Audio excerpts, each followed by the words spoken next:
Alamin, segala puji dan syukur kita panjatkan kehadirat Allah Subhanahu wa Ta'ala atas segala rahmat dan hidayahnya sehingga kita dapat berjumpa dalam keadaan sehat walafiat. Tiada lagi yang bisa kita nafikan dari segala nikmat Allah yang telah diberikan. Semoga kita semua tergolong orang-orang yang bersyukur. Amin. Shalawat serta salam semoga tetap tercurah kepada baginda Nabi besar Muhammad Sallallahu Alaihi Wasallam, juga kepada keluarganya, para sahabat, dan umatnya hingga akhir zaman. Amin. Hadirin yang berbahagia, Alhamdulillahirrabbilalamin, Allah telah membawa kita semua sehingga dapat hadir untuk mengikuti kegiatan pos penalaran dan penelitian mahasiswa 2021.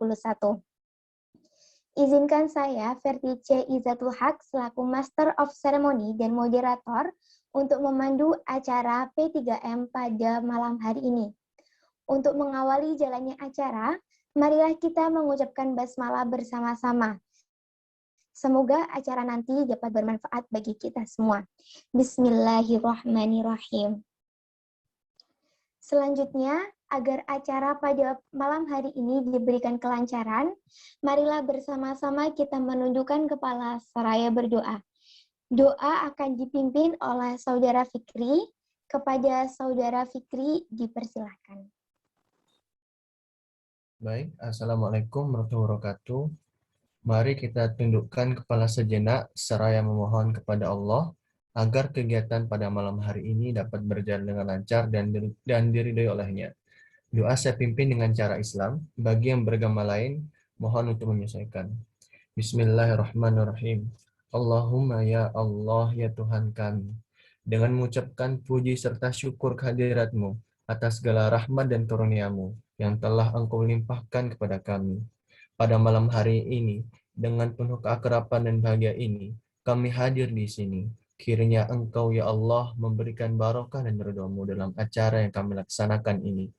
Allahumma ya Allah ya Tuhan kami, dengan diselenggarakannya kegiatan P3M ini, kiranya Engkau ya Allah dapat melimpahkan pengetahuan dan kekuatan kepada kami, dan Engkau tumbuhkan di antara kami rasa persaudaraan dan persatuan yang kokoh. Ya Allah, Engkaulah Sang Maha Pengampun, ampunilah dosa dan kesalahan kami, dosa dan kesalahan pemimpin kami, serta dosa dan kesalahan kedua orang tua kami, ya Allah. Perkenankanlah doa dan pinta kami ini. Rabbana atina fid dunya hasanah wa fil akhirati hasanah wa qina adzabannar. Subhana rabbika rabbil izzati amma yasifun wa salamun alal mursalin walhamdulillahi rabbil alamin. Amin, amin ya rabbal alamin. Terima kasih disampaikan kepada Saudari Fikri.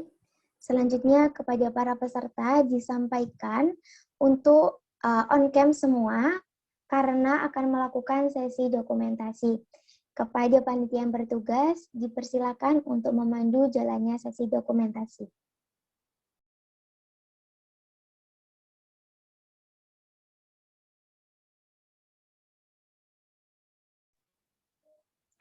Baik, terima kasih. Saya izin memandu dokumentasi kali ini.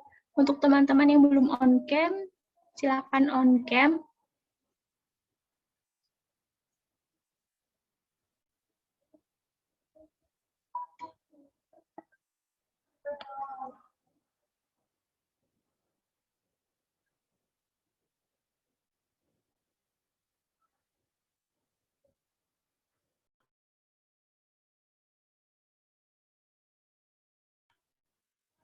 Oke, untuk mempersingkat waktu, saya mulai dari slide 1. 1, 2, 3.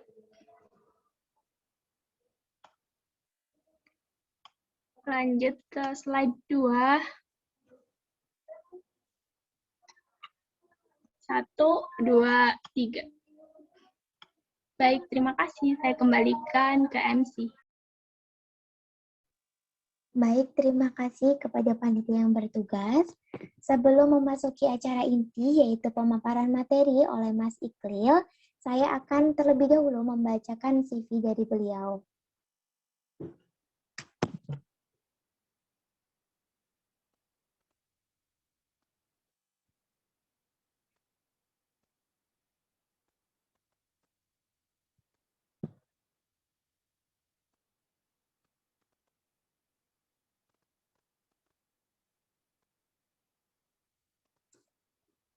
Baik, langsung saja pemateri kita pada malam hari ini yaitu oleh Mas Iqlil SKM. Beliau baru saja lulus dari Fakultas Kesehatan Masyarakat Universitas Jember dan beliau lahir di Probolinggo tanggal 3 September tahun 1997. Berikut adalah email dan nomor telepon dari Mas Iqlil.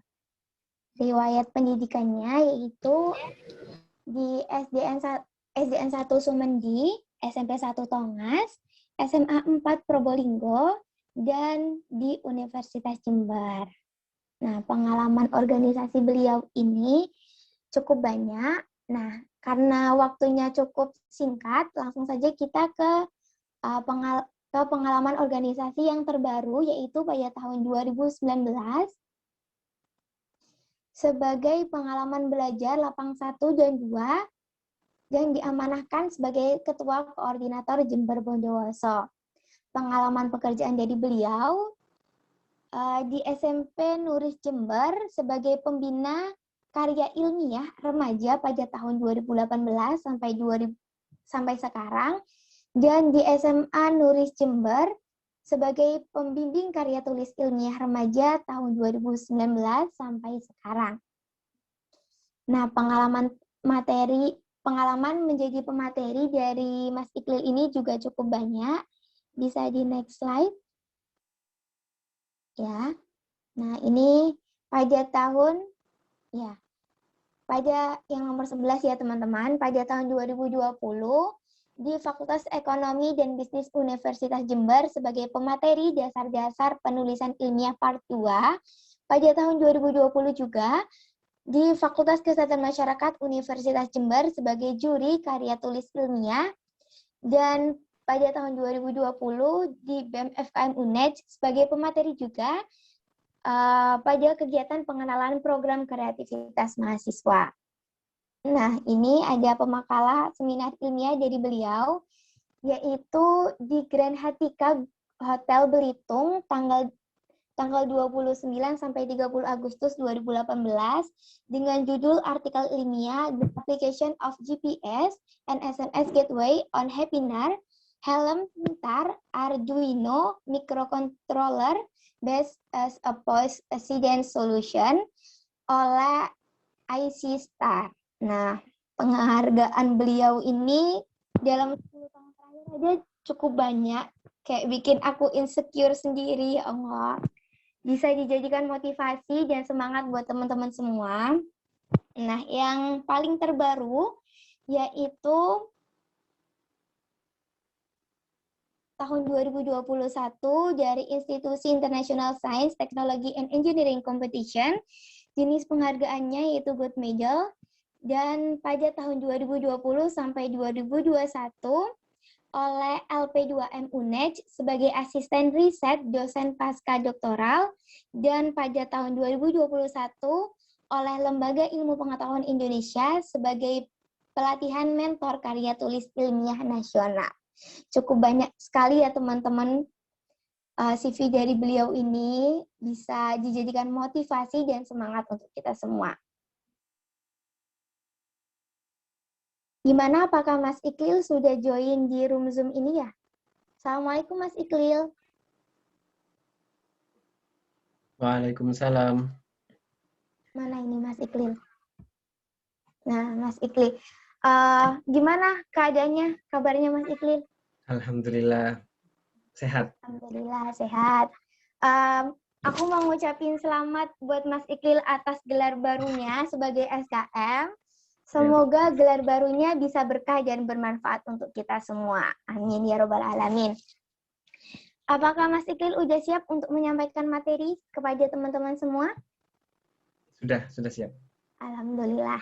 Selanjutnya, dipersilakan kepada Mas Iqlil untuk menyampaikan materi terkait seluk-beluk PKM-PM bagi peserta diharapkan menyimak dan menyiapkan alat tulis untuk mencatat materi yang akan disampaikan.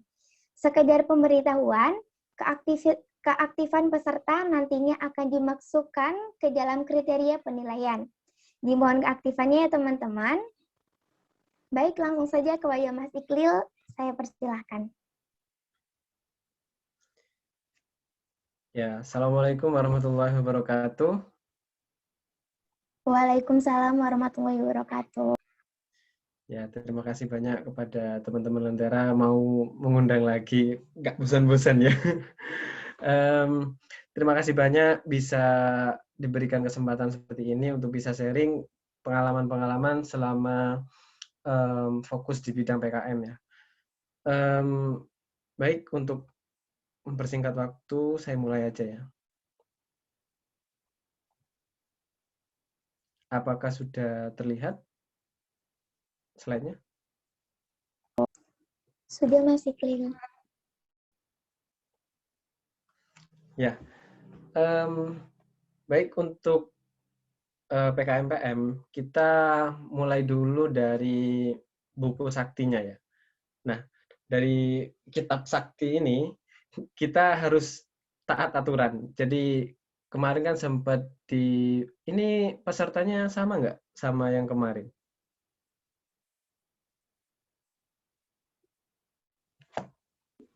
Sama, Mas. Sama. Ya. Mayoritas sama ya? Nah, gini.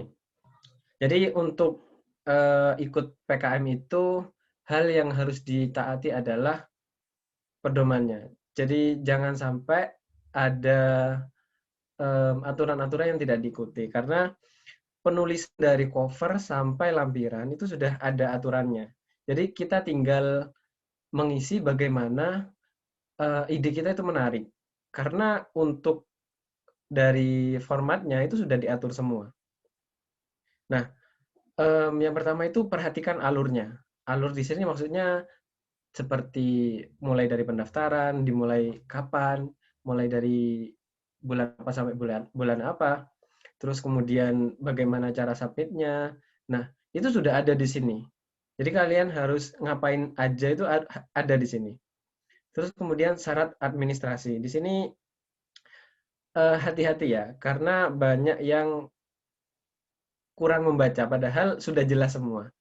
Nah, untuk surat pernyataan itu jangan sampai kelewat, ada materainya, tanda tangannya, jangan sampai ada tanda tangan tanpa materai, itu sudah kena out sama Kemendikbud.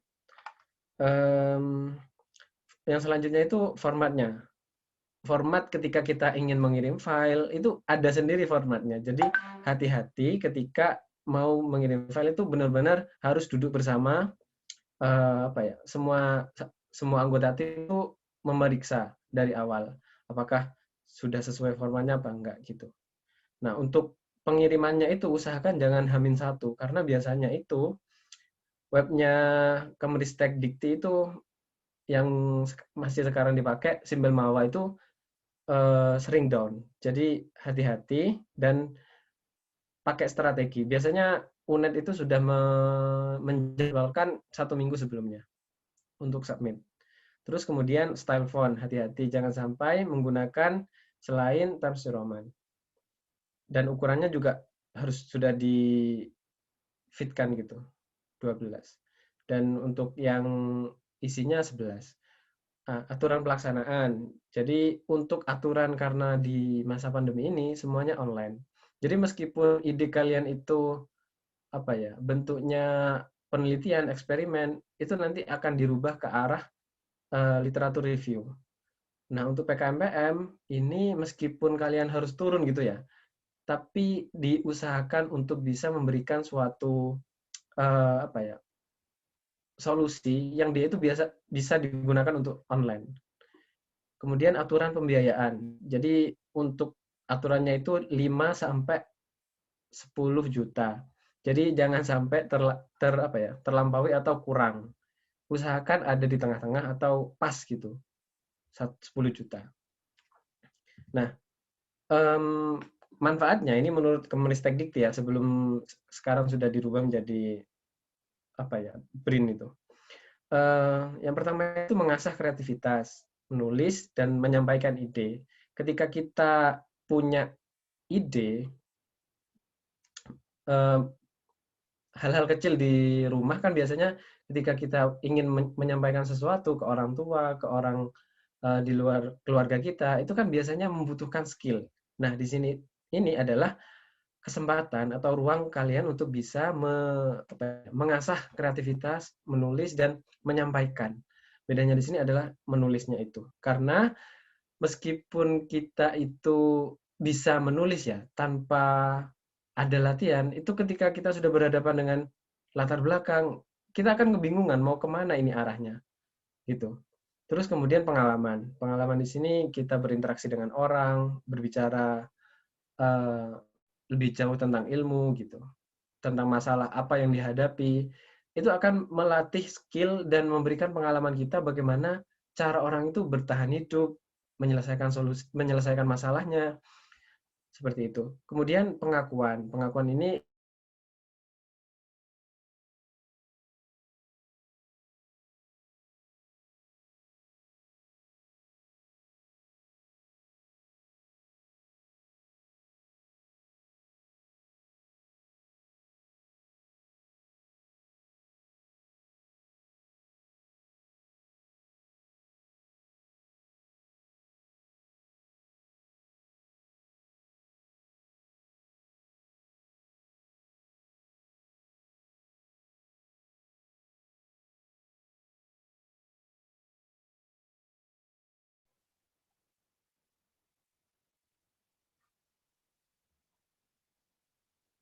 halo.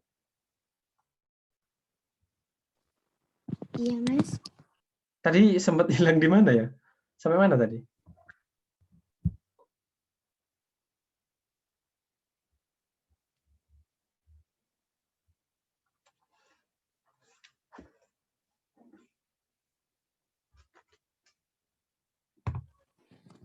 Halo? Sampai ke latar belakang, Mas, yang kita susah untuk membuat latar belakang itu. Oh ya, sebentar.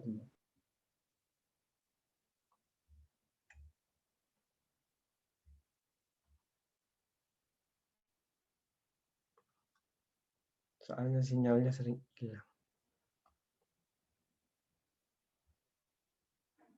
Apakah sudah terlihat ya? Sudah terlihat, Mas.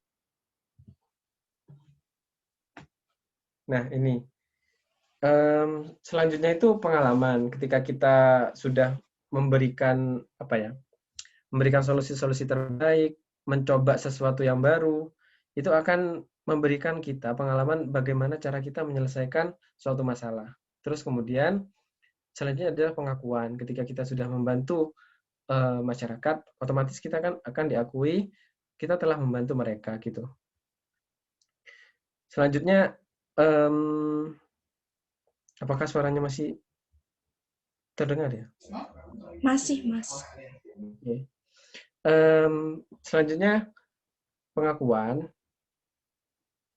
dan kemudian kenalan atau koneksi. Ketika kita sudah membantu dan berkomunikasi, kita kan otomatis memiliki jaringan ya. Selanjutnya itu membantu membangun Indonesia, terutama daerah yang sudah kita bantu. Nah, kemudian kelas-kelas di PKM, karena kemarin sudah dapat materi ini ya. Yang pertama itu riset. Riset di sini ada eksakta, sosial, humaniora. Kemudian ada juga mengenai kewirausahaan. Jadi ini peluang kalian untuk bisa berwirausaha dengan mendapat biaya dari pemerintah, modal dari pemerintah. Kemudian juga pengabdian. Nah, ini di sini ini karena sekarang sedang pandemi, terjun langsung dan foto bersama masyarakat, itu usahakan online ya. Jadi sekarang kan sudah era teknologi, jadi bisa di vid call bersama dengan kelompok yang ingin kita bantu. Misalkan ibu-ibu PKK, kita vid call ibunya, terus kemudian kita screenshot gitu. Terus kemudian bukti kerjasama. Nah, bukti kerjasama di sini berupa surat. Berupa surat pernyataan, di situ ada tanda tangan dari kelompok yang kita bantu bermaterai. Untuk kemudian sistem implementasinya harus jelas. Kalian itu ketika sudah punya ide, mau ngapain aja, itu harus sudah jelas tanggalnya berapa, mau ngapain aja, media yang dipakai apa saja gitu. Terus kemudian Mungkin di sini dilihat lagi ya. Sebenarnya di sini kalau dilihat ini bisa dikuasai oleh teman-teman dari FKM. Karena di sini bunyinya pemberdayaan. Gitu. Nah, selanjutnya penerapan iptek, ini mengenai teknologi. Terus kemudian karsa cipta. Ini biasanya teman-teman dari teknik. Bisa dilihat lagi kemarin yang sudah tak share itu ya, ide-idenya. Terus gagasan tertulis. GFK juga mengenai isu-isu nasional. Seperti sekarang COVID-19. Ini sudah bukan isu nasional, tapi sudah internasional. Kemudian juga ada artikel ilmiah. Biasanya itu bersumber dari penelitian. Tapi dari pengabdian juga bisa. Pengabdian masyarakat ketika kita sudah menyelesaikan suatu masalah, kemudian kita mengkaji idenya itu ternyata efektif ya untuk menyelesaikan masalah. Nah, di situ kita bahas. Kemudian juga, nah ini, PKM PM. Pengabdian, program kreativitas mahasiswa pengabdian masyarakat. Di sini ada yang tahu tentang pemberdayaan nggak? Ini biasanya erat kaitannya dengan pemberdayaan, pengabdian ini. Kita mengabdi artinya kita memberikan suatu ilmu agar masyarakat itu berdaya. Gitu. Terus kemudian untuk topik yang dibahas itu biasanya topik-topik terkini. Seperti ya sekarang, COVID. Terus yang kedua itu gunakan judul yang biasa aja, jangan disingkat-singkat. Karena biasanya mahasiswa yang sudah sering-sering ikut lomba KTI gitu ya, idenya itu sering-sering disingkat. Kemudian penerapan ilmunya. Ilmu apa yang ingin diterapkan di situ? Misalkan kita sudah menguasai tentang gizi, ya sudah gizi. Kemudian tidak berorientasi pada profit. Nah, ini hati-hati karena PKM PM itu berbeda dengan PKM kewirausahaan dan PKM teknologi. Nah, untuk PKM PM ini kita sasarannya adalah orang yang tidak produktif. Ingat ya, orang yang tidak produktif atau kelompok masyarakat yang tidak produktif. Jadi seperti ibu rumah tangga, kemudian apa juga ya. Ya intinya orang yang tidak memiliki penghasilan tetap. Untuk PKMT itu adalah mitranya yang produktif seperti sudah mendirikan CV atau PT gitu.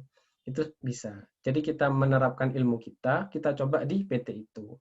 Jadi akhirnya menambah nilai dari PT itu. Nah, sementara untuk PKM-PM kita benar-benar memberikan ilmu pada orang yang belum tahu apa-apa. Nah, ini PKM-PM itu surat pernyataan kesediaan kerjasama mitra. Nah, ada dua skenario. Skenario yang pertama, kerjasama kita dengan pemerintahan, kayak misalkan dengan desa apa gitu ya. Jadi untuk tanda tangannya itu ditandatangani oleh pengurus desa itu. Entah kalian mau nyasar ke RT RW atau ke desanya secara luas gitu. Nah, untuk yang non pemerintahan skenario yang kedua, maka yang bertanda tangan itu adalah orang yang mendapat atau kelompok yang mendapat program kita. Jadi misalkan ada kelompok ibu-ibu PKK atau komunitas ibu-ibu apa gitu ya. Nah, itu yang harus tanda tangan dan bekerja sama dengan kita. Dan ingat, mitranya tidak produktif. Nah, komposisi tim. Ini biasanya yang banyak sekali miss. Usahakan komposisi timnya itu bisa bisa maju gitu atau bisa bertahan lama. Karena ketika misalkan ya satu jurusan berbeda angkatan, otomatis ada ilmu yang sudah diterima oleh angkatan di atasnya. Akhirnya ketika kita berada di masyarakat, kita itu tidak kekurangan ilmu gitu. Misalkan anak yang baru masuk di FKM. Kemudian satu kelompok dan itu ilmunya masih belum banyak mengenai pemberdayaan. Akhirnya ketika di lapangan, waduh, ini ngapain gitu. Akhirnya kaget. Makanya usahakan ada satu orang atau 2 orang yang memang sudah memiliki banyak pengalaman atau ilmunya sudah banyak gitu. Terus kemudian beda jurusan dan berbeda angkatan. Nah, ini lebih baik. Yang kedua ini apa ya?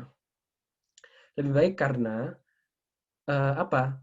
Yang pertama itu beda angkatan. Ketika kita satu angkatan, misalkan KKN gitu ya, kita bentrok dengan KKN atau bentrok dengan kegiatan yang itu biasanya dilakukan satu angkatan gitu. Misalkan apa ya, magang atau apa gitu, yang mengharuskan kita untuk menempuh program itu. Jadi makanya nggak ada yang ngerjakan nanti PKM-nya. Nah, usahakan berbeda angkatan. Ketika angkatan yang di atas sibuk, angkatan yang di bawahnya bantu. Ketika angkatan yang di bawah sibuk, angkatan yang di atasnya bantu gitu. Nah, berbeda jurusan itu lebih baik.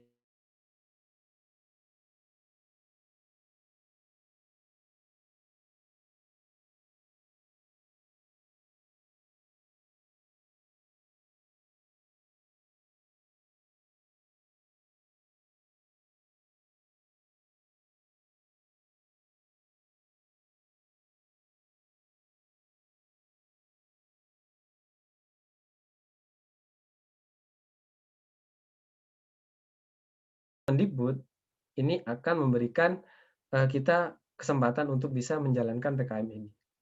Yang ketiga, beda jurusan, satu angkatan.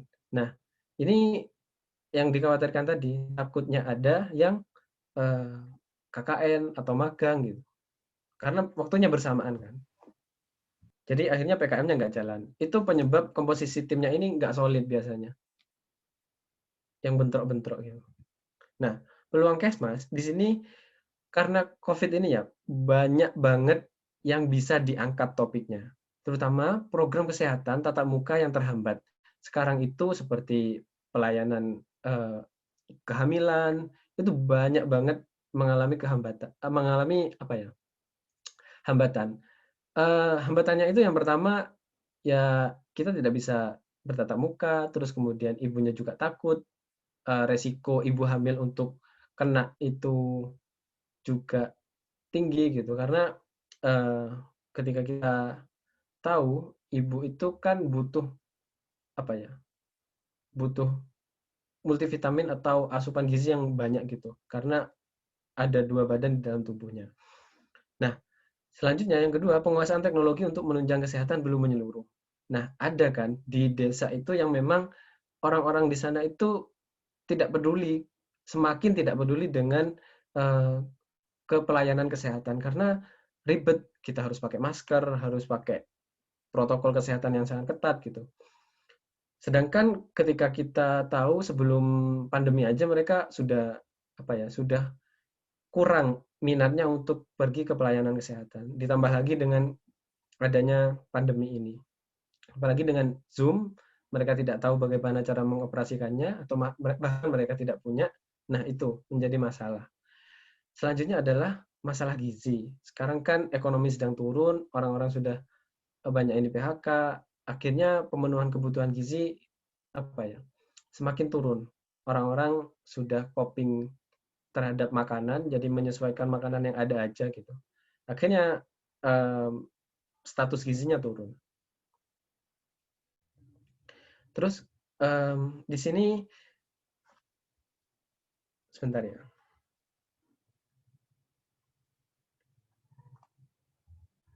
Selanjutnya itu kita langsung lihat aja ya, langsung ke pedomannya.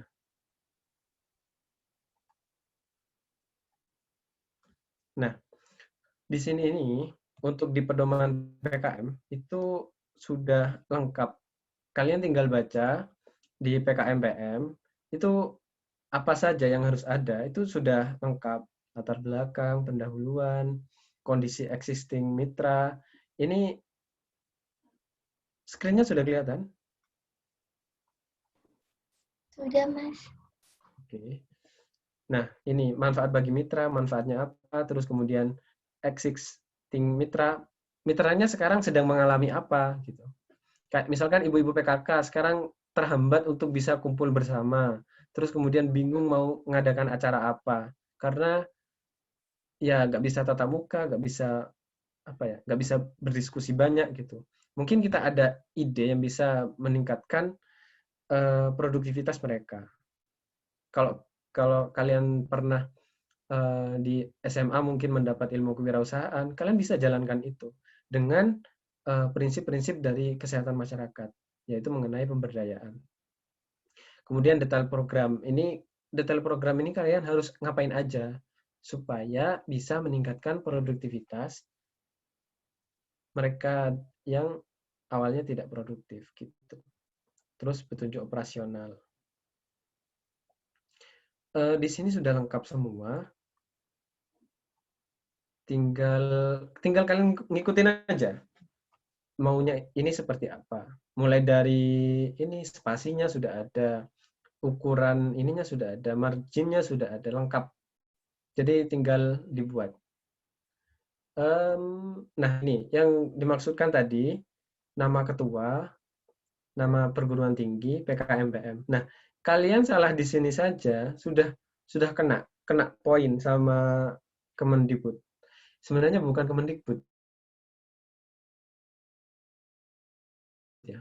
Lebih panjang, biar lebih mudah disebutkan aja ya, Kemendikbud aja. Kemudian di sini juga ada laporan akhir.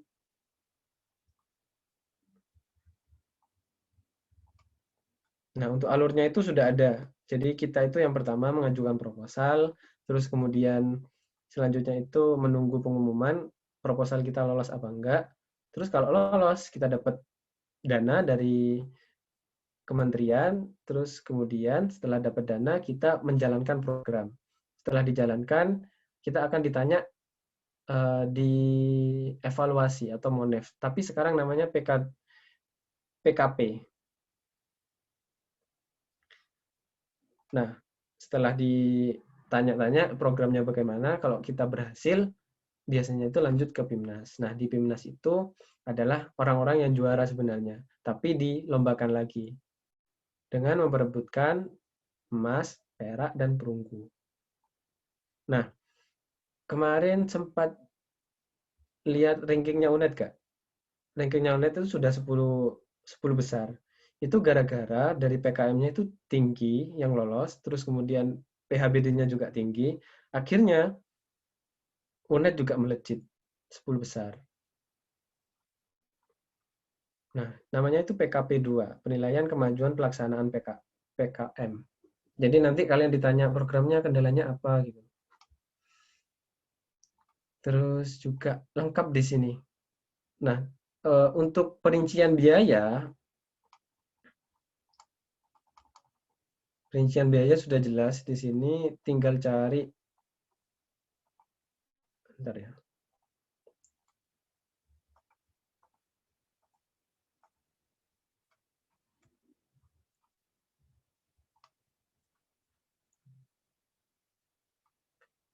Sebelumnya ini biodata ketua dan anggota. Jadi ini hati-hati, jangan lihat PKM yang lama.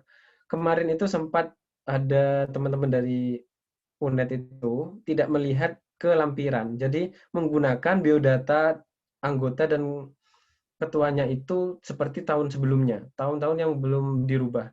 Jadi akhirnya salah dan gak lolos. Cuma gara-gara tidak mengikuti ini, panduan ini. Penghargaan yang diterima, dosen pendamping. Nah, ini kemarin yang akhirnya membuat teman-teman dari UNED banyak yang nggak lolos tahun 2020. Karena untuk dosen, di sini ini tidak ada SKS tahun sebelumnya. Nah, untuk tahun ini, tahun 2020 sampai 2021 ini, ternyata ada. Wajib pilihan, SKS-nya. Nah, ini harus tanya ke dosennya langsung. Mata kuliah yang sedang ditempuh. Terus judul penelitiannya.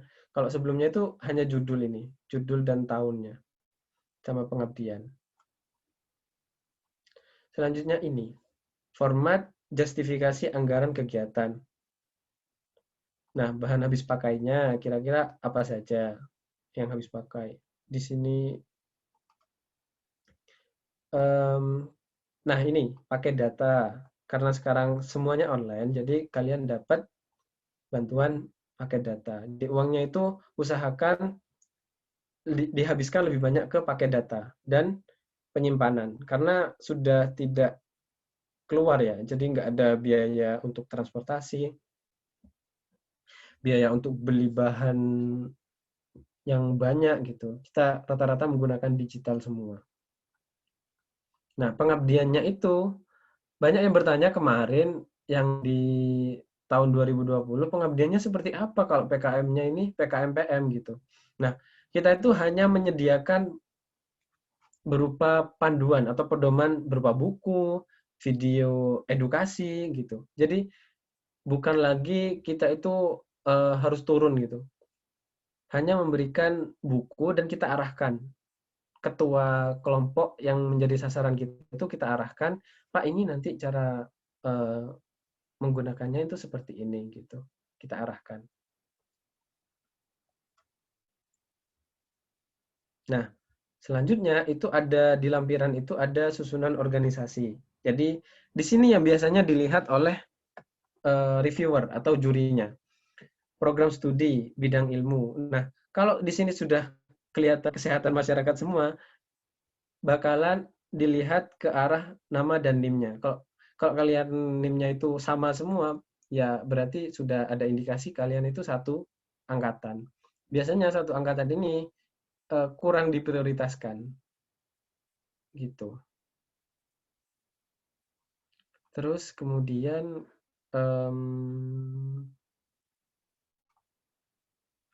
bentar ya. Coba saya share ini link untuk survei.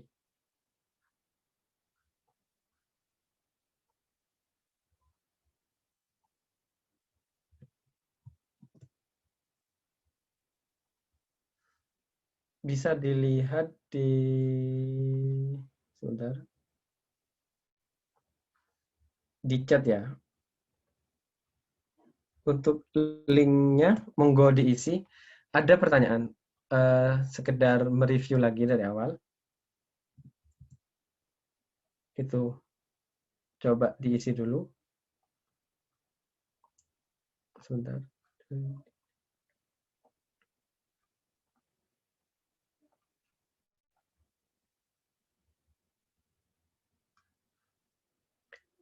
Sambil review ya, biar nggak ini. Sebelum berganti ke pembahasan selanjutnya. Apakah semuanya sudah bisa mengakses?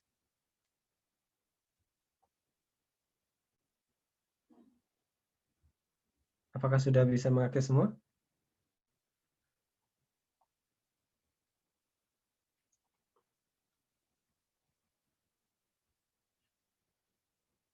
Halo?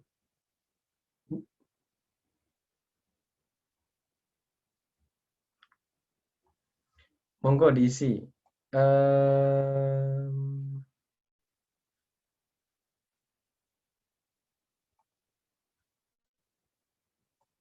Ditunggu ya, sambil ditunggu beberapa menit. Monggo diisi. Apa yang dimaksud dengan pemberdayaan? Tadi sudah disampaikan.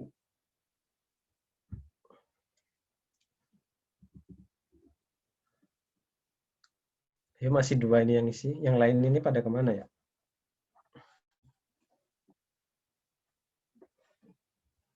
Berdaya, pengabdian masyarakat. Ada lagi? Upaya masyarakat berdaya.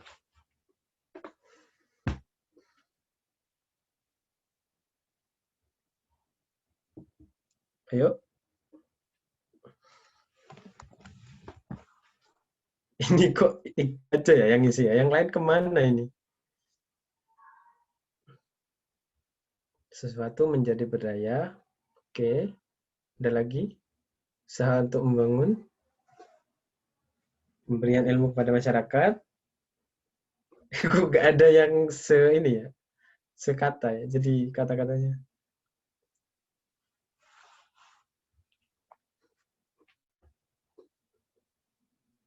Mengajak masyarakat. Oke. Kesejahteraan masyarakat.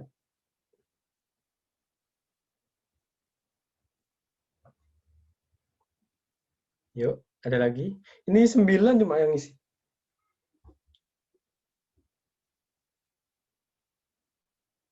Menyanggupkan. Gak ada namanya kok. Ayo diisi.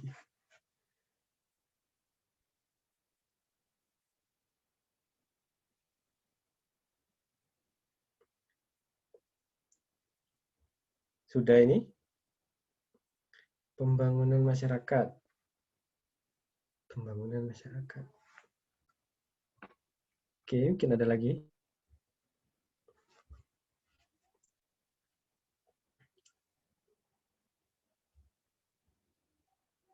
Oke, stop dulu ya. Pemberdayaan masyarakat itu artinya, ya ini, upaya untuk memberikan daya atau memberikan kekuatan kepada masyarakat agar masyarakat itu bisa hidup mandiri dengan kekuatan yang sudah kita berikan itu. Jadi kita itu kayak superhero gak sih? Jadi memberikan kekuatan untuk bisa mereka survive dengan kekuatan itu. Akhirnya ketika kekuatan itu diberikan, mereka bisa mengandalkan kekuatan itu, akhirnya apa ya? Ilmu kita yang selama ini kita pelajari yang terlihat apa ya? Kurang, ternyata sangat bermanfaat untuk mereka gitu. Jadi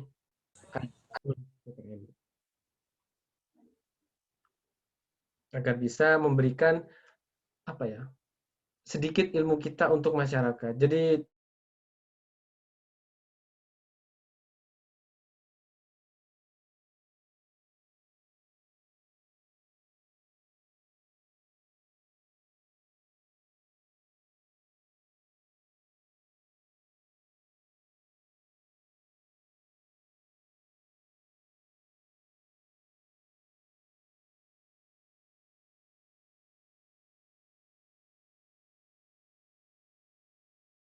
selanjutnya itu udah template ya. Semuanya itu pedoman untuk sudah terlihat ininya PPT-nya.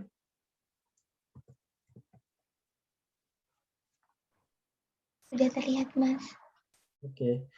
Untuk kita apa ya?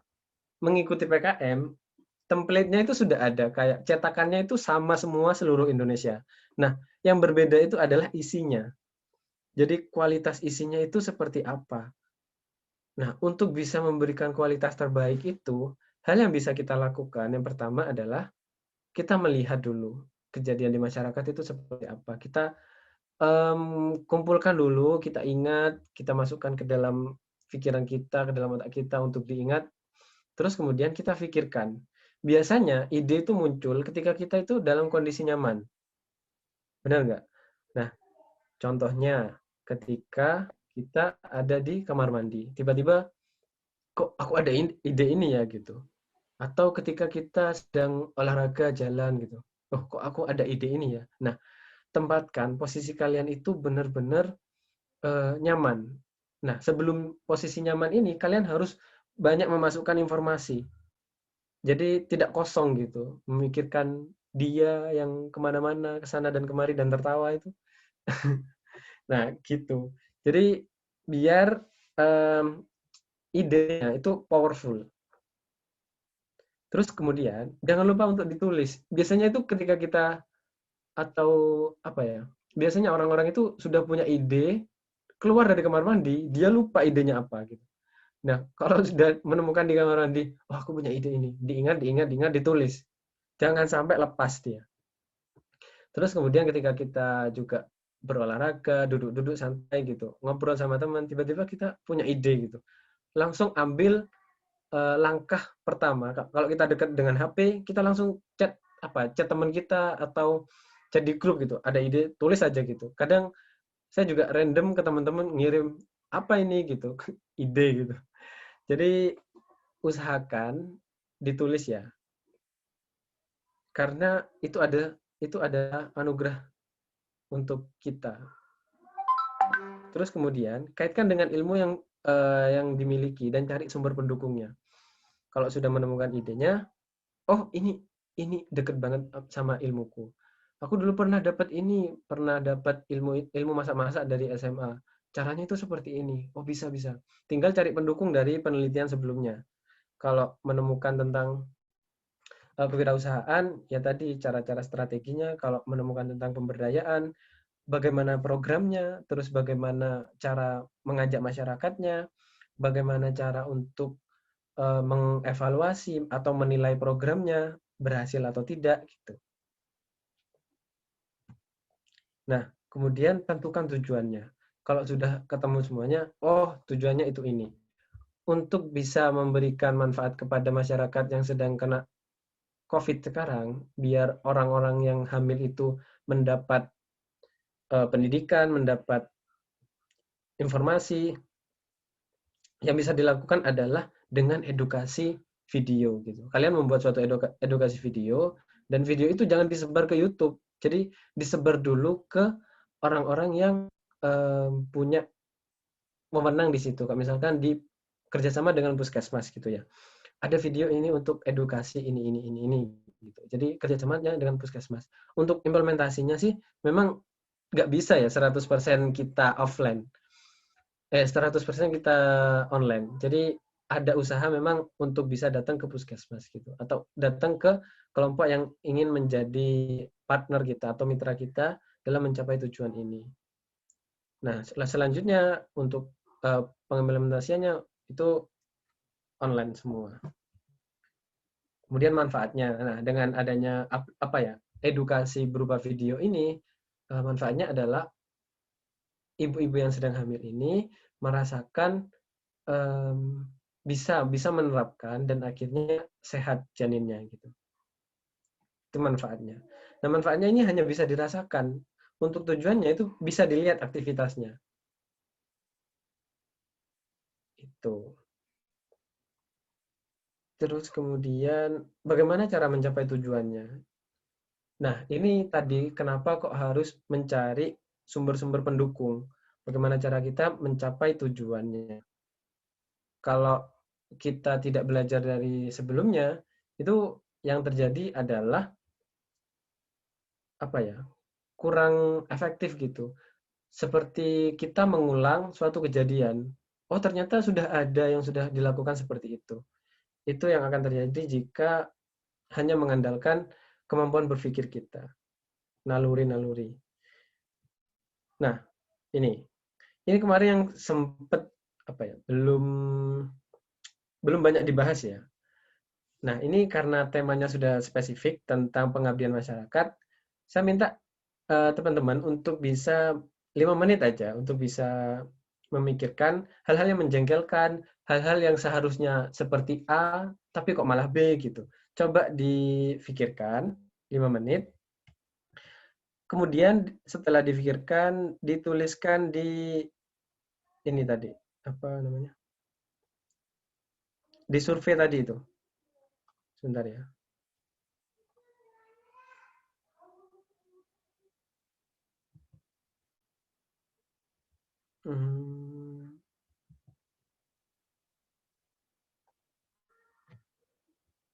Sebentar.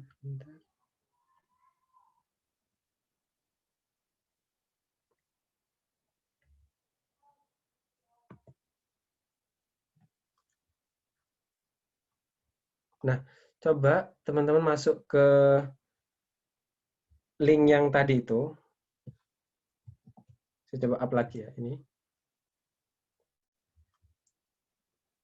Pikirkan, kemudian tuliskan di situ. Kira-kira apa saja ya yang menurut kalian itu menjadi masalah di masyarakat, atau membuat kalian itu merasa tergugah untuk oh ini seharusnya seperti ini gitu.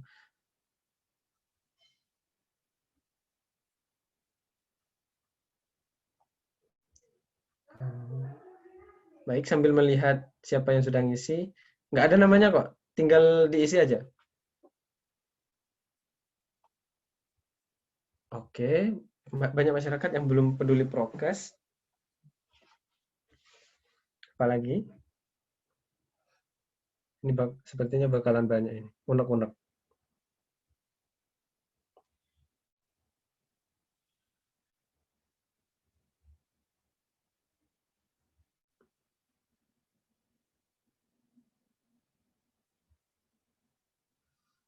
Panitia, waktunya kurang berapa menit? Sampai pukul 8 malam, Mas. Oke.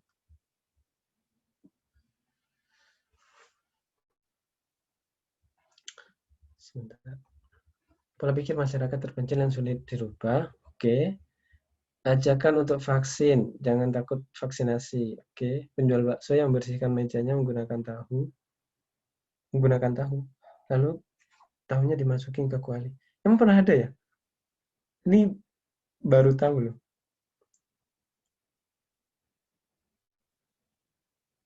Banyak berita hoax.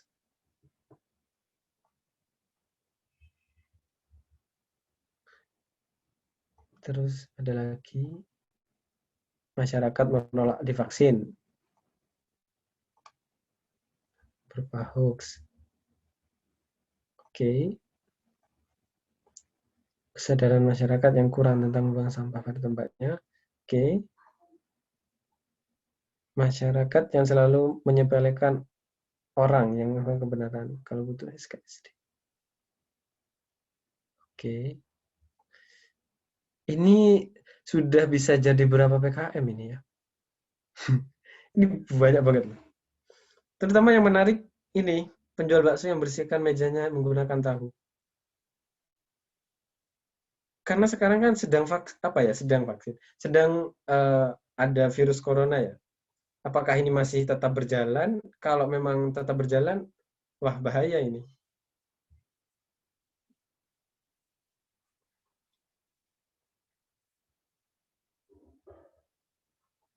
Ya, ini sekarang yang lagi ngetren ya. Banyak masyarakat yang menganggap COVID itu hoax.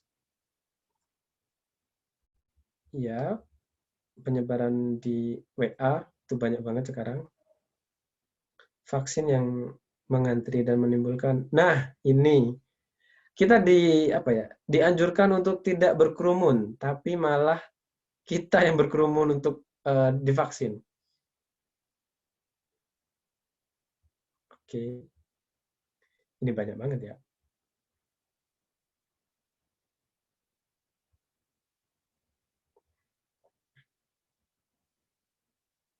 Stigma. Terus kemudian kurangnya kesadaran. Masyarakat terlalu remeh, mindset. Sepertinya masalahnya memang mengenai ini ya, kepercayaan dari masyarakat sendiri. Kesadaran, banyak masyarakat yang hoax. Oke, vaksinasi di Puskesmas baru datang, antrian dan tentunya ya kerumunan.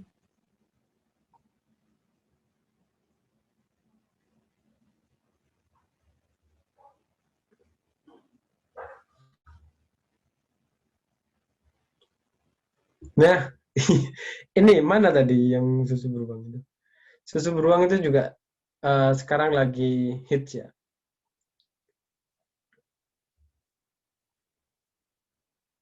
Mindset lagi, ya banyak masyarakat yang belum percaya COVID. Ya, wudhu, terus kemudian apa lagi? Indonesia panas, itu kan kemarin yang di awal-awal itu kan, ketika corona sedang belum di Indonesia.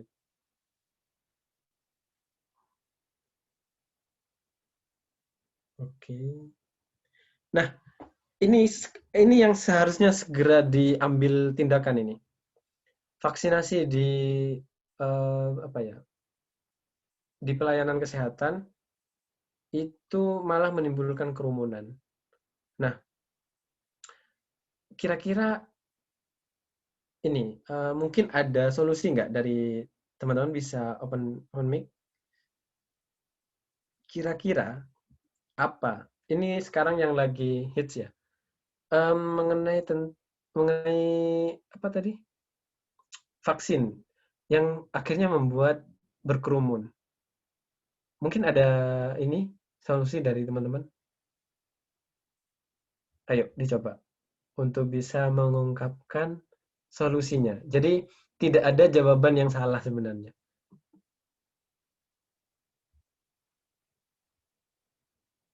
Ayo, siapa yang mau mencoba menjawab?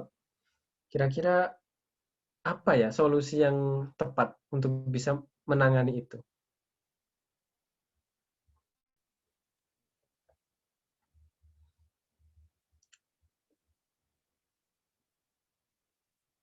Ini belum ada yang mau menjawab.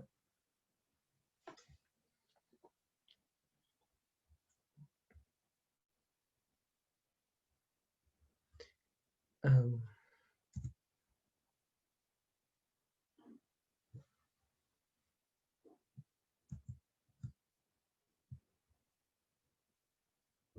Pendaftaran online. Oke, ini siapa ya yang ngisi ya? Dia malu-malu.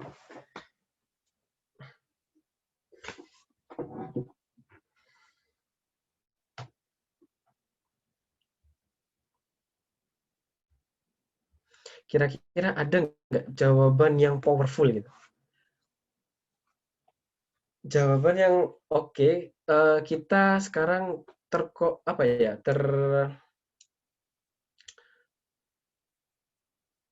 terhambat oleh teknologi. Misalkan ada beberapa orang yang memang belum memahami teknologi atau gaptek, itu bagaimana cara untuk bisa menjangkau mereka?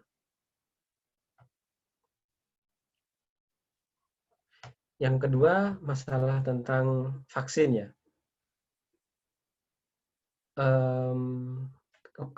Kepercayaan tentang COVID tidak ada, COVID itu konspirasi. Nah, itu bagaimana cara mengatasinya? Sebenarnya ada solusi yang memang bisa mengandalkan karakter dari bangsa ini sebenarnya. Ada nggak dari teman-teman yang bisa melihat, teman-teman kan di sini belajar ini ya, belajar tentang budaya Indonesia ya, dari SD sampai SMA. Karakter budayanya Indonesia itu seperti apa? Dan akhirnya kita itu kuat gitu. Bisa dilihat sendiri dari dari negara kita sendiri. Itu kan negaranya kan pecah-pecah ya. Ada maksudnya pulaunya kan pecah-pecah.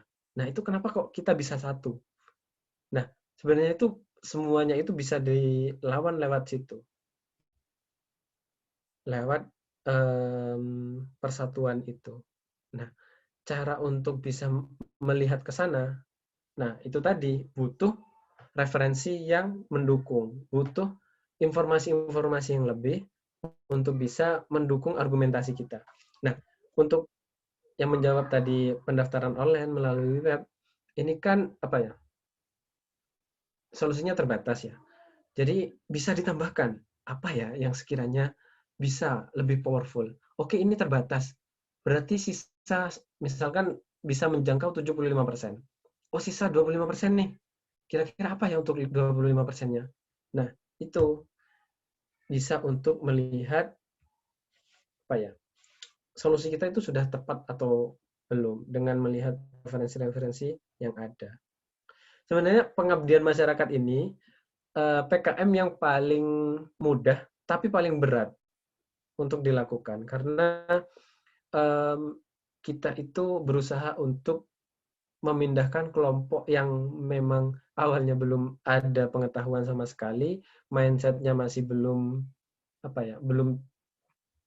belum masuk informasi yang kita inginkan. Akhirnya itu yang membuat kita berat. Ketika kita memberikan informasi, mereka justru malah melawan informasi yang kita berikan. Seperti yang disampaikan tadi, bahwasanya ketika ada COVID, itu banyak sekali hoax yang lewat. Karena mindset kita itu bukan mindset orang yang double check gitu. Kita berusaha untuk menerima aja gitu. Tidak untuk menambah effort untuk mencari kebenarannya itu seperti apa. Kita cuma nerima aja gitu. Nah, Seperti itu yang sebenarnya harus dilawan. Dengan cara apa? Pemberdayaan. Pemberdayaan apa? Dengan online tadi itu. Kita menjangkau apa ya? Kelompok-kelompok tertentu. Sebenarnya kita itu bisa bergerak dengan kalau secara apa ya? Teori ya, kita itu bisa bergerak secara grassroots movement. Jadi kita bergerak dari bawah. Kita bergeraknya itu dari keluarga. Keluarga kita ini apa? Kita kasih edukasi. Soalnya rumah pertama, rumah apa ya? Sekolah pertama dari anak itu, dari semuanya itu adalah keluarganya itu. Yang memang apa ya? Tidak bisa menjangkau, tidak bisa menjangkau semuanya. Namun ketika sudah terbukti, maka keluarga yang lain akan mengikuti gitu. Karena kan ini ya, karakter orang Indonesia itu sering berkelompok ya. Jadi kita rubah dulu kelompok mayoritasnya, baru kelompok minoritasnya dia akan ngikutin gitu. Seperti tadi, orang yang awalnya terkena hoax, percaya terhadap hoax, dia akan berkoloni gitu, mencari orang-orang yang sama dengan dia. Dan akhirnya merubah orang yang yakin. Akhirnya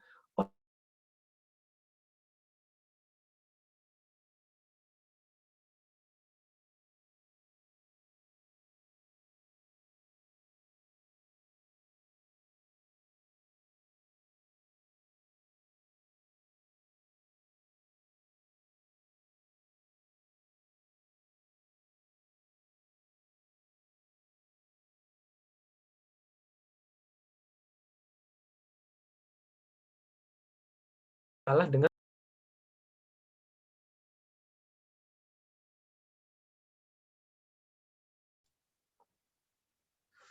halo. Tadi sampai mana ya? Kok sering hilang sih wifi?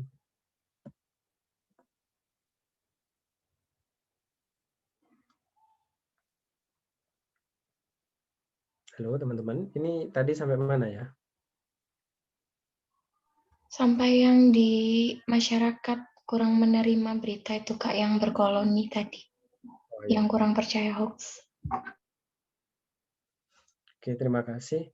Ya, itu tadi masyarakat yang terkena hoax dengan kepercayaan dirinya, akhirnya dia mempengaruhi beberapa orang di sekitarnya, terus kemudian orang sekitarnya juga mempengaruhi orang sekitarnya. Akhirnya mereka justru yang lebih kuat karena hal-hal yang negatif itu memang sesuatu yang menjadi apa ya? Menjadi perhatian dari manusia sendiri. Memang fitrahnya seperti itu, apa ya? Normalnya manusia itu seperti itu, fokus terhadap negatif. Ketika kita ditanya apa kelebihannya, kita bingung. Tapi ketika ditanya apa kekurangannya, nah itu. Karena itu memang sifat dasar dari manusia. Ketika ada yang negatif, dia akan fokus ke situ. Mungkin bisa dilanjutkan pertanyaannya agar bisa lebih banyak bahasan.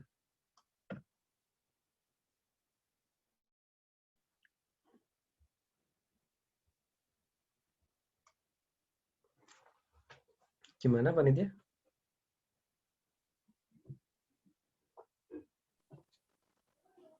Halo, apakah suara saya terdengar, teman-teman? Ya, sudah terdengar. Oh, oke, alhamdulillah. Baik, terima kasih kepada Mas Iqbal atas pemaparan materi yang sungguh luar biasa dan sangat bermanfaat untuk kita semua. Selanjutnya, kita akan masuk ke dalam sesi diskusi. Sesi diskusi ini akan dibagi menjadi 2 termin. Termin pertama dibuka untuk 3 pertanyaan tercepat, dan termin kedua akan dilaksanakan secara kondisional. Kepada teman-teman yang memiliki pertanyaan, bisa langsung menggunakan fitur raise hand atau dapat mengetikkan pertanyaan di kolom komentar. Oh ya, sekedar mengingatkan kembali, buat teman-teman peserta dimohon keaktifannya ya. Apakah sudah ada yang raise hand ini?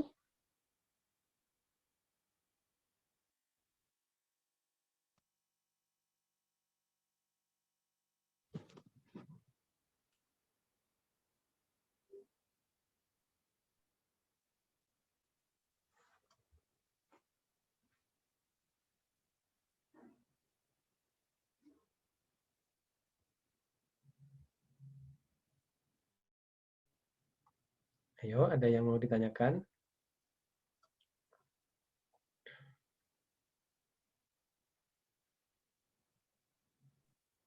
Halo teman-teman, gimana nih? Masih bingung atau gimana?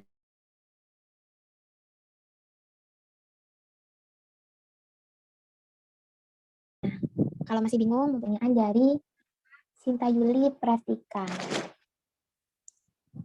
Ini kayaknya aku yang error apa gimana ya? Untuk apakah bisa on mic langsung ya? Pertanyaannya kepotong soalnya di sini.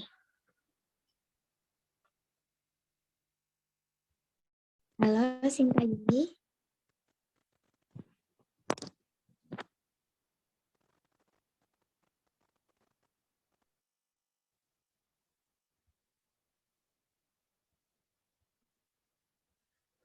Banyak tenaga kesehatan yang menyebarkan hoax tentang COVID di masyarakat. Oh, tidak bisa katanya.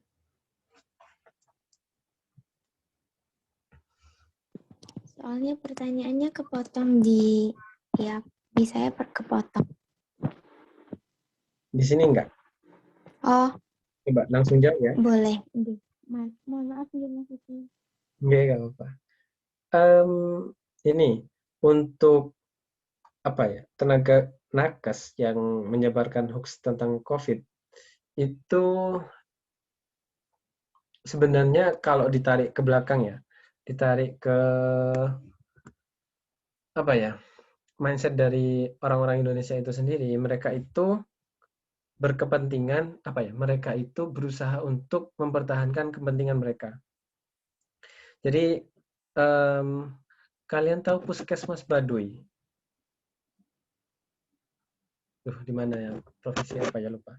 Nah, coba nanti dicek di Puskesmas Baduy itu, mereka itu nol kasus COVID. Nah, itu kenapa mereka bisa seperti itu? Karena yang pertama itu pemimpinnya.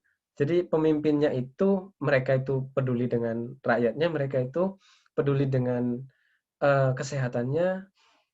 Akhirnya yang dilakukan adalah tingkat apa ya, preventif. Jadi ketika di awal ada pengumuman bahwasanya COVID masuk Indonesia, hal yang dilakukan oleh Puskesmas Baduy itu langsung edukasi. Jadi langsung mengedukasi masyarakatnya seperti apa, gini. Nah, ketika apa ya, sudah menyebar luas, Puskesmas Baduy ini sudah siap. Nah, ini yang tidak dilakukan di Indonesia. Karena ya memang gitu, ada kepentingan-kepentingan yang bertabrakan. Jadi kenapa kita, anak-anak kesehatan, harus juga paham mengenai politik? Karena itu tadi, anggaran kesehatan aja, anggaran kesehatan sama pendidikan Indonesia itu kecil banget. Padahal yang dibutuhkan untuk kesehatan dan pendidikan itu besar banget kebutuhannya.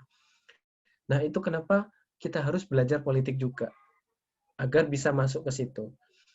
Nah, ketika ada nakes yang dia itu apa ya, menyebarkan hoax, itu ada kemungkinan dia itu merasakan kecewa, merasakan apa ya, sesuatu yang tidak memihak kepada dia. Akhirnya dia itu berusaha untuk mengacaukan apa yang sudah menempa dia gitu. Itu sebenarnya yang harus dilawan sih. Nah, oleh sebab itu dari teman-teman itu dimulai dari rumahnya dulu, dari hal-hal terkecil atau dengan gerakan grassroots movement. Jadi kita bergerak dari bawah untuk bisa merubah Indonesia atau bisa merubah secara global gitu. Kalau orang tua kita terprotek, apa ya, orang-orang rumah kita sudah terprotek sama hoax, terprotek sama berita-berita yang apa ya, yang membingungkan gitu-gitu. Nah, yang akan terjadi adalah kebal itu tadi. Ketika ada nakes yang menyampaikan hoax, keluarga kita itu sudah aman gitu. Itu salah gitu. Jadi sudah bisa menentukan keputusan akhirnya. Gitu. Jadi intinya kita itu nggak harus gampang percaya gitu ya Mas. Kita cari bukti-buktinya, apakah berita itu benar atau enggak. Kita cari dari sumber-sumber yang terpercaya. Seperti itu ya Mas. Ya. Gimana dari Sinta Yuli, apakah ada feedback atau seperti apa? Bisa langsung disampaikan?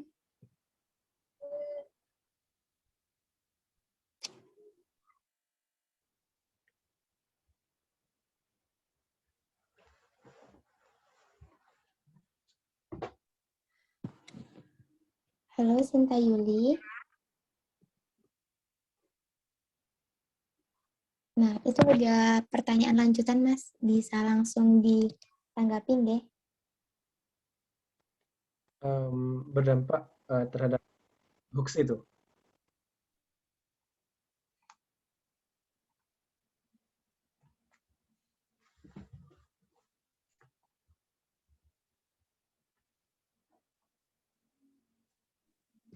Oh, kayak semisal kalau kita sebagai mahasiswa ingin meluruskan nih informasi, tapi kita itu masih diremehkan gitu ya.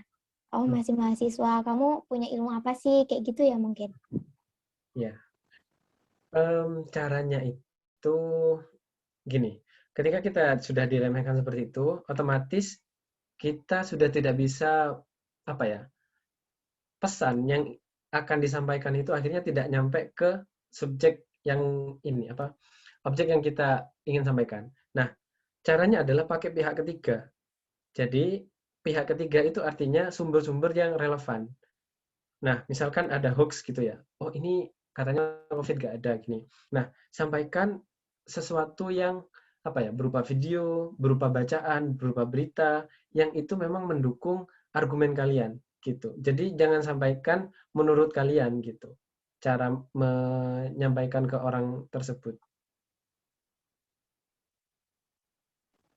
Wah, seperti itu ya, bisa lewat informasi yang mendukung. Kita kasih nih buktinya kalau di sumber ini ada informasi yang nggak hoax gitu. Kalau semisal kita kerjasama sama pihak ketiga kayak RT atau tokoh agama gitu, bisa nggak ya Mas? Ya, bisa. Nah, itu sekarang yang belum jalan. Makanya ini adalah kesempatan besar untuk teman-teman dari FKM bagaimana memerangi hoax itu. Jadi misalkan di wilayah kalian itu banyak hoax gitu ya. Nah, pertama itu harus diidentifikasi dulu hoaxnya itu udah menyebar apa enggak di desa kalian. Kalau memang menyebar, cek dulu bagaimana cara ngeceknya, dilihat datanya. Jadi kalian bentuk kuesioner gitu, kalian sebar ke ke desa-desanya itu. Nyebarkannya bagaimana? Sebar ke orang-orang di kelurahan itu kan biasanya punya nomor-nomor masyarakat ya. Nah, kalian sebar itu ke situ untuk kuesionernya, pertanyaan-pertanyaan. Kalau semuanya mengarah ke hoax itu, nah, hal yang harus dilakukan yang pertama adalah orang yang paling didengar omongannya atau perintahnya itu siapa? Bukan bukan berarti itu orang yang punya jabatan tinggi. Kadang kan ada orang tetangga kita itu dia bukan siapa-siapa sebenarnya. Dia bukan pejabat, dia bukan kiai, bukan siapa-siapa. Tapi ketika dia ngomong, dia diikutin gitu. Omongannya itu selalu diikutin oleh masyarakatnya, oleh orang-orang sekitarnya. Nah, itu yang kita kasih edukasi. Jadi nggak harus kita ke rumah satu-satu gitu. Itu yang kasih kita edukasi. Nah, biar beliau itu yang menyampaikan ke masyarakatnya gitu, cara melawannya itu. Gitu. Makasih Mas Iqlil. Oke, baik, terima kasih katanya Sinta Yuli. Ini ada pertanyaan lanjutan dari Eka Yanuar Rahmadi. Izin bertanya Mas mengenai grassroots movement. Saya jadi ingat teori yang disampaikan oleh Tan Malaka mengenai aksi massa. Jadi dalam gerakan ini dituntut harus memiliki kepemimpinan yang baik agar bisa efektif. Menurut Mas, benarkah demikian? Terima kasih. Ya, terima kasih atas pertanyaannya. Jadi untuk grassroots movement itu sebenarnya kita itu cukup tidak perlu mengharapkan diri ini punya kepemimpinan yang baik gitu ya, kepemimpinan yang bagus. Syaratnya itu adalah sadar, yang kedua kita punya tujuannya itu harus baik, dan kita tahu mau ngapain gitu. Dan usahakan yang kita lakukan itu efektif, tidak merujuk ke sesuatu yang mementingkan kepentingan kelompok lain gitu. Jadi syaratnya itu yang pertama sadar dulu. Sadar kalau kita itu tidak bisa memaksakan diri untuk bisa menjadi pemimpin yang hebat. Kita cukup dengan punya tujuan, punya langkah-langkah yang cerdas. Langkah-langkah yang cerdas itu seperti apa? Yang berdasarkan sumber-sumber yang sudah kita baca. Makanya membaca itu menentukan langkah kaki kita gitu. Jadi langkah kaki mau kita melangkah jauh atau melangkah menengah itu bergantung pada bacaan yang sudah kita baca. Baik, jadi poin penjelasan Mas Iqlil tadi itu 2, sadar dan memiliki tujuan yang jelas. Seperti itu ya, Mas. Dari Eka Yanuar, apakah ada feedback atau sudah dicukupkan? Siap, terima kasih banyak Mas Iqlil, kata Eka Yanuar. Nah, buat teman-teman, dipersilakan, mumpung masih ada cukup banyak waktu, sharing-sharing dengan Mas Iqlil. Jarang-jarang nih bisa sharing sama Mas Iqlil. Mas Iqlil kan sibuk sekali.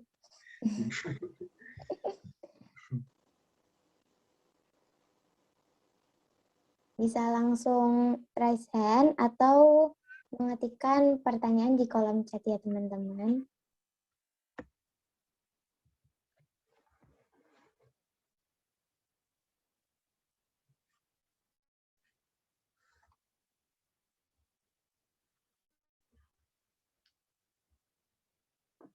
Monggo yang mau tanya.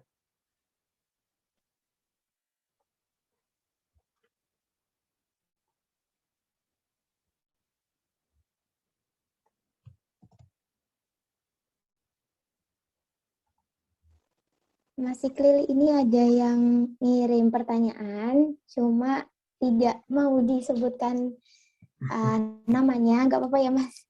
Nggak apa-apa. Oke, gini pertanyaannya.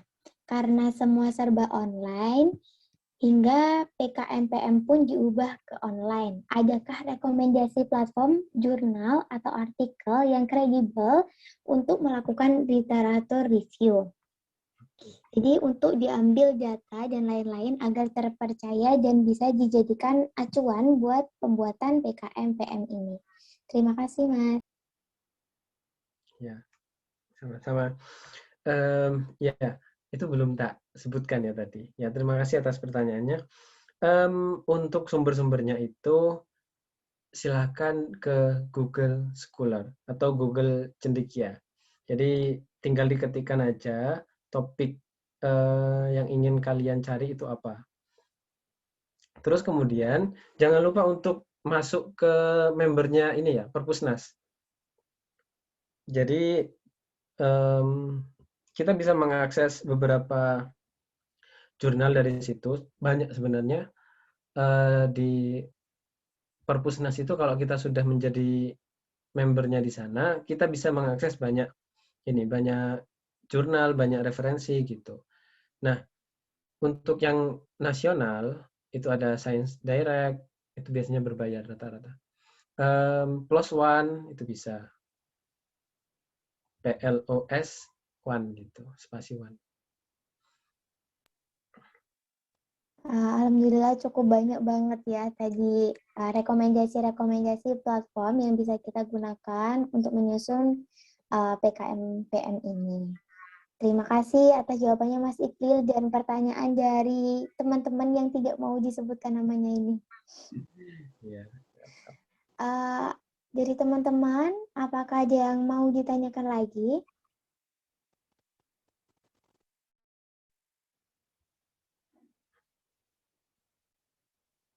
Monggo yang mau tanya.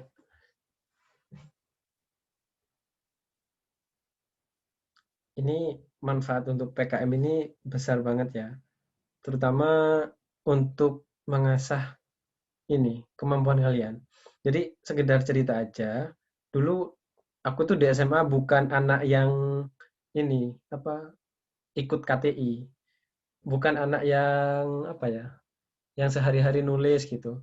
Dulu di SMA justru malah lebih banyak ke arah kesenian, olahraga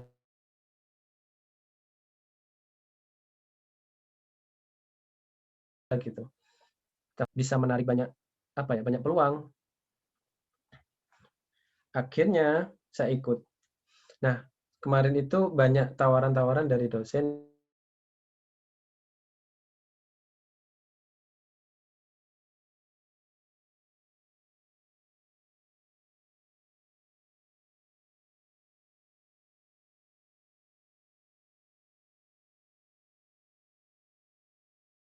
mengajak gitu.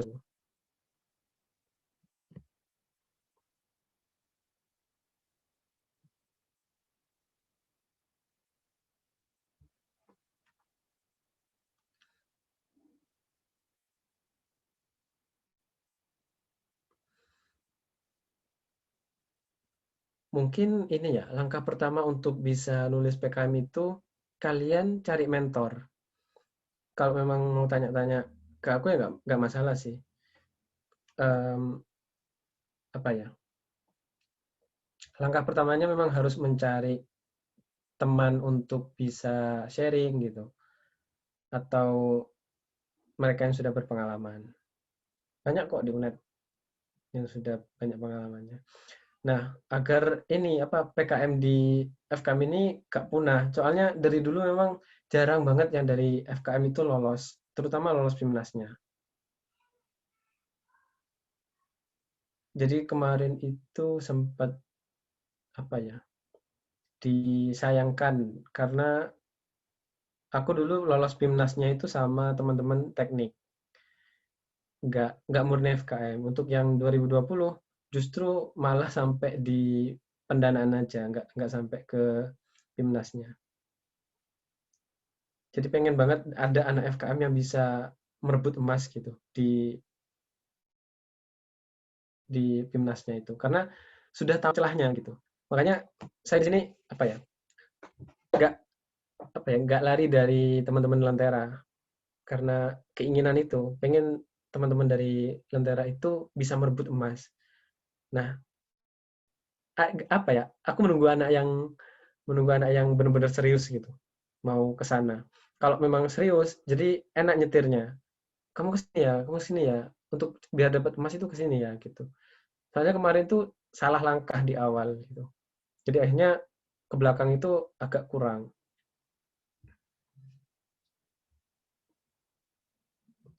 Ketemu dengan apa ya, teman-teman ITB, teman-teman UI gitu. Jadi drop.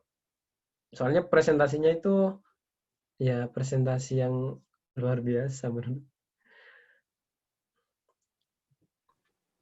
Tuh, teman-teman udah dikasih semangat sama Mas Iqlil, jangan berkecil hati. Ayo tetap semangat, tetap berpikir positif kalau kita semua itu bisa gitu. Nah, karena waktu diskusi ini sudah habis, Mas Iqlil, sayang sekali. Dan dari teman-teman mungkin masih malu-malu atau gimana ya ini? Ini masih pada stay apa gimana ya? Semoga masih stay semua ya. Liburan. Biar ilmunya tambah berkah gitu. Karena waktu telah menunjukkan pukul 8:18, sesi diskusi dapat kita akhiri. Sekedar mengingatkan teman-teman dan para panitia yang belum mengisi link presensi bisa segera mengisi. Alhamdulillah, kita telah sampai di penghujung acara. Terima kasih banyak kepada narasumber dan peserta yang telah menyimak acara dari awal hingga akhir. Mari sama-sama kita tutup acara pada malam hari ini dengan mengucap Alhamdulillahirrabbilalamin. Saya mewakili panitia yang bertugas menyampaikan mohon maaf yang sebesar-besarnya. Wabillahi taufiq wal hidayah. Wassalamualaikum warahmatullahi wabarakatuh. Terima kasih Mas Iklil. Ya, sama-sama. Semangat. Semangat semuanya.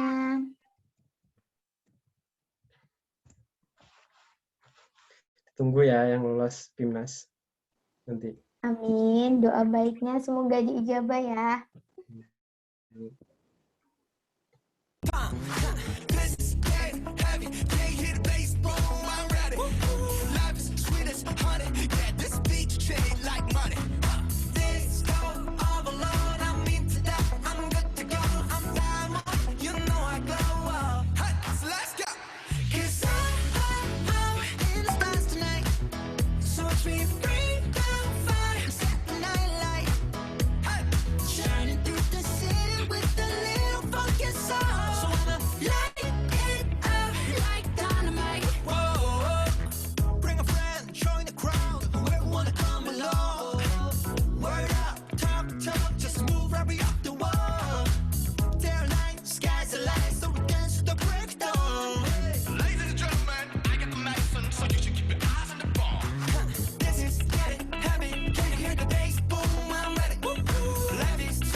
I wouldn't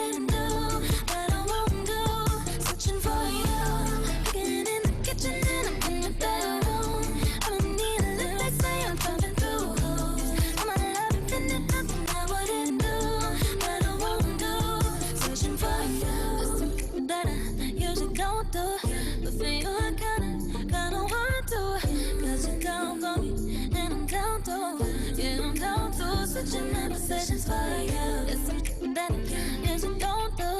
So for you I kinda want to. 'Cause you're down for me. I'm down to be. Switching up positions for you.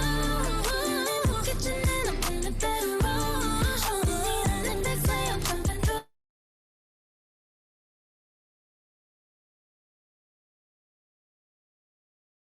Assalamualaikum warahmatullahi wabarakatuh. Waalaikumsalam. Oke, Rek, kita Evan ya. Sebelumnya terima kasih kepada panitia yang sudah bekerja keras buat menyukseskan acara P3M pada malam hari ini. Sebelumnya aku minta maaf soalnya kemarin itu gak ada geladi. Soalnya malam Jumat takutnya ada yang itu tadarusan gitu. Salah juga sih. Kenapa gak Jumat pagi, Jumat